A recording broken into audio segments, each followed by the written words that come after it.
Welcome, ladies, to the Real Estate InvestHER Show, providing inspiration, strategies, and insight to empower women investors to live balanced and financially free lives. Now, here are your co-hosts, Liz and Andresa. Welcome back, ladies. This is Liz. And this is Andresa. Welcome back to the Real Estate InvestHER Show. We are talking today about the 5 steps to stop overthinking deal analysis. Big one for our community, right, Andresa? For every investor, right, that is breathing right now, just like thinking with themselves for a long time. We can all relate, I'm sure. If you're playing in this arena, we can all relate. Raise your hand. Okay, so this is a big topic, right, Andresa, because so many times we see it in our Strive membership, we see it in our community, we see it with just people we meet, and so many investors, whether they're in a niche that they know, or they're even pivoting into a new niche. I don't think it's just when you're in a new niche. We can get, especially when the economy is shifting, interest rates are going up, there's a level of like unknown of what's happening. People get a little skittish, they get nervous, they get worried. And they overthink the analysis. They overthink. Also when the new birthday, I think that's like a little trigger. Tell me more. When you turn 40s. Oh, yes, new birthday. Okay, gotcha. or you know, me, when you have the middle of the decade. Oh gosh, so old. You're so old. I am so elderly. But I think that, every year, starting of the year, and when there are those moments pivoting, as you're saying, the economy changed, the interest rate changed. I think those are the moments that I believe we tend to get more stuck because it's a new area or something that is shifting inside us. Yeah, absolutely. So, I wanted to give kind of 5 steps to overcome this and to really stop overthinking. And I'll just say this too, I'm not a fan of just making deals work. If the numbers don't pan out, you should just do a deal or get into a project because you're anxious to buy a property, and so I'm not a big fan of losing cash flow. I'm not a big fan of just going all in on appreciation, just not my particular philosophy. I haven't invested that way over the years. So I'll just give that preface, if you will, as we jump in. Because that's helpful to know, right? Because so many different people have different philosophies. So first one I want to jump into is knowing the market inside and out. I think often people and will overthink a deal because they just don't.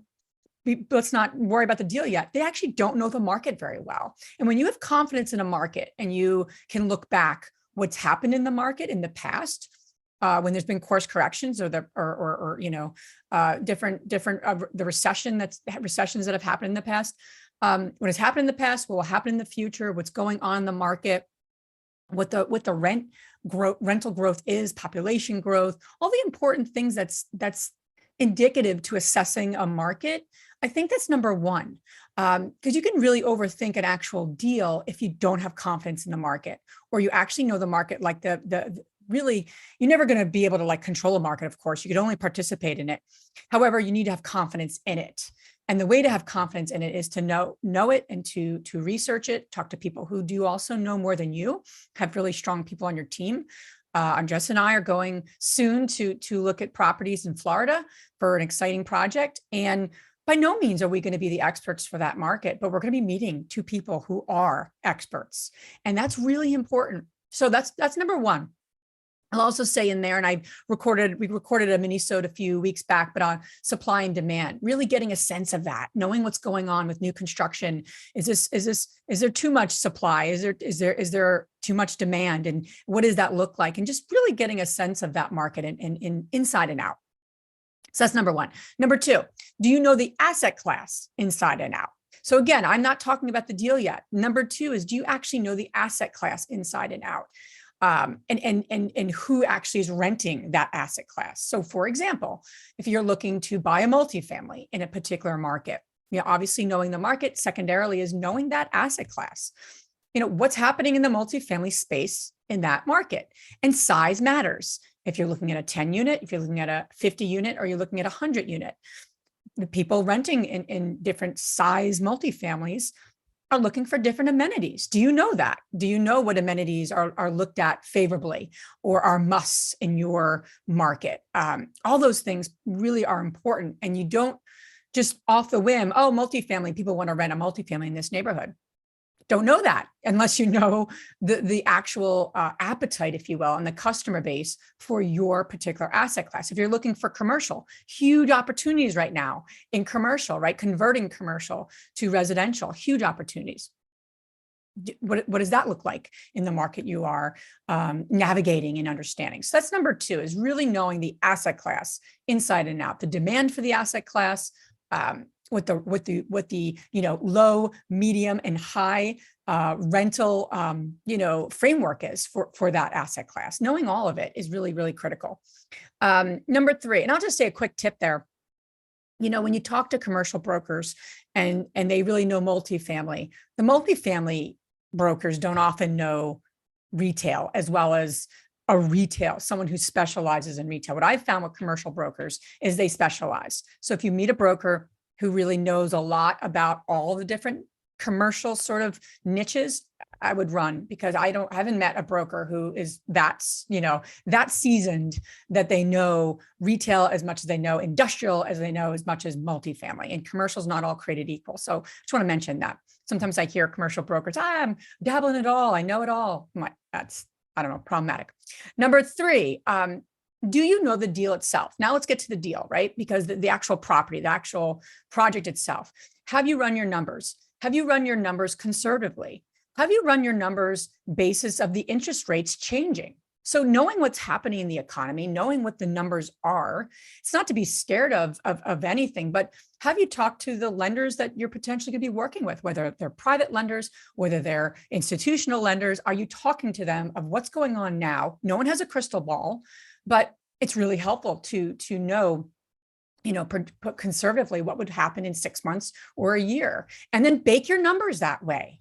So it's not to fear the unknown, but to really to manage it and to prepare for it, versus being kind of like, not able to make a move. So that's really critical, I think, to talk to lenders, talk to private lenders, talk to the institutional lenders, talk to, running your numbers, have all more seasoned and more successful and more experienced investors look at your numbers.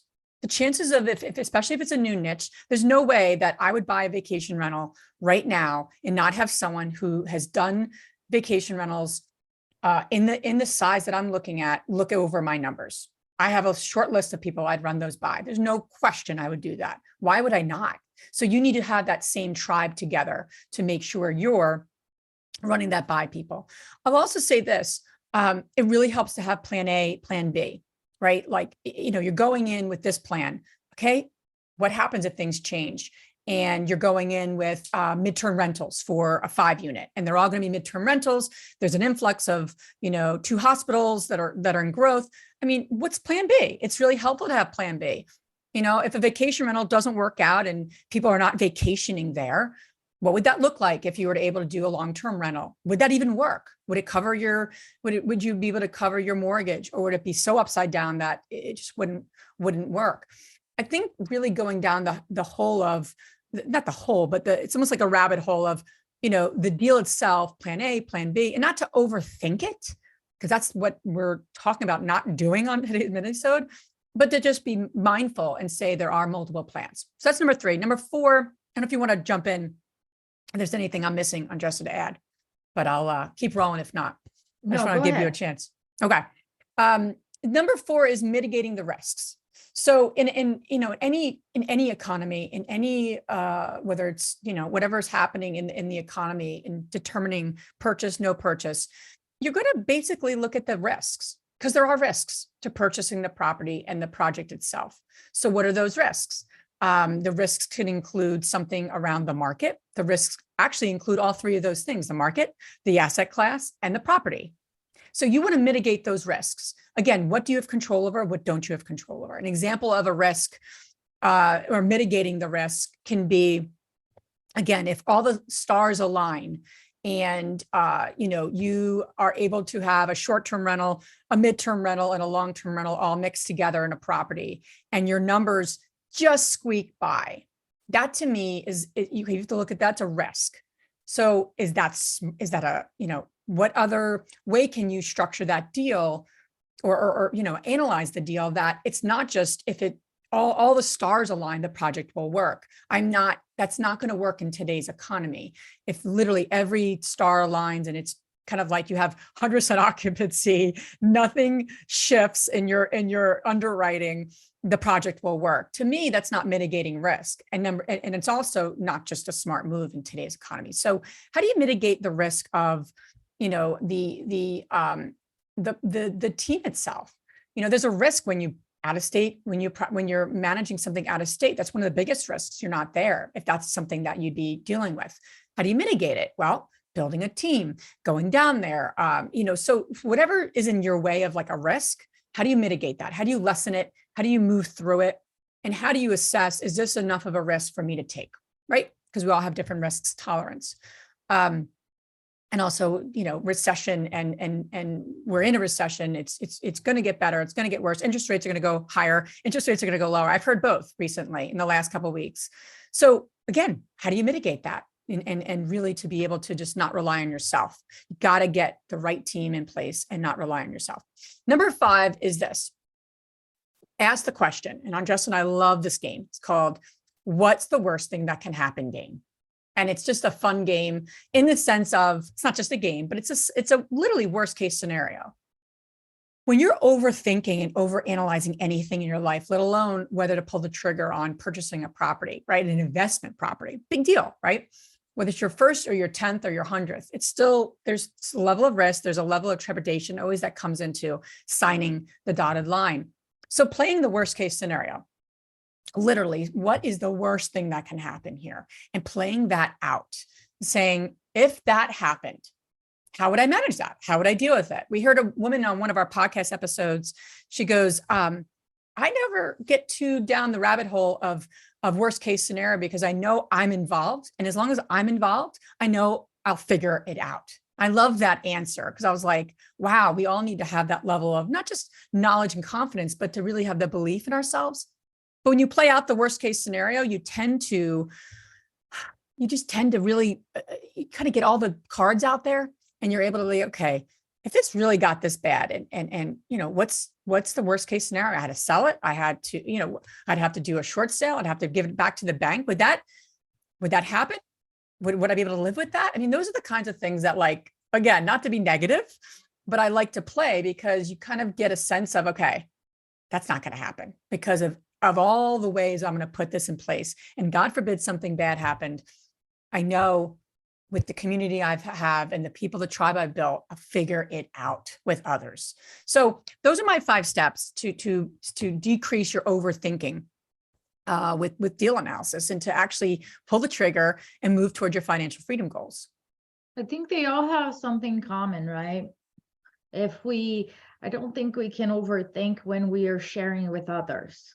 Especially when I say others, I say people that don't think like us.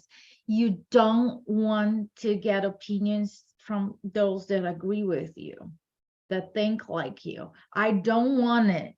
If everybody is agreeing with me, I just feel, oh shit, we're all not seeing something, right? So when you listen to this again, right? So you can dissect everything that Liz said here on her 10 steps, because it was not 5, it was about 10.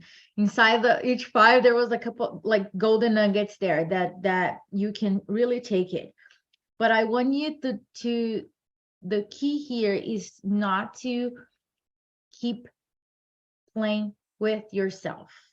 Real estate, it's not a solo game, and you want to start talking to people that disagree with you, either in a good way or a bad way, and it's all information, right? You're not there to debate, but it's information that you're gonna use it or not in your analysis. And I think it's all good, but if you're doing it by yourself and not sharing it, that is an easy easy and great recipe for overthinking and getting stuck. So that's all here for you. Let us know what you got out of this episode. Let us know the steps that you're taking. If you have any other recommendations for our community, please tag us here on our Facebook group and let us know what do you want to know more about. And we're here to serve you. All right. Thanks so much. If you enjoyed this podcast and want to receive updates on our next interviews, go to our website, therealestateinvestor.com. There, you can subscribe to our show, become part of our investor community, and get updates on upcoming episodes. If you like our show, please share it with other women who would benefit. And don't forget to leave us a rating on iTunes. We'd really appreciate it. And as always, we encourage you to take one action as a result of today's show and put it into motion so you can live both a financially free and balanced life. Thanks for spending time with us. Ciao.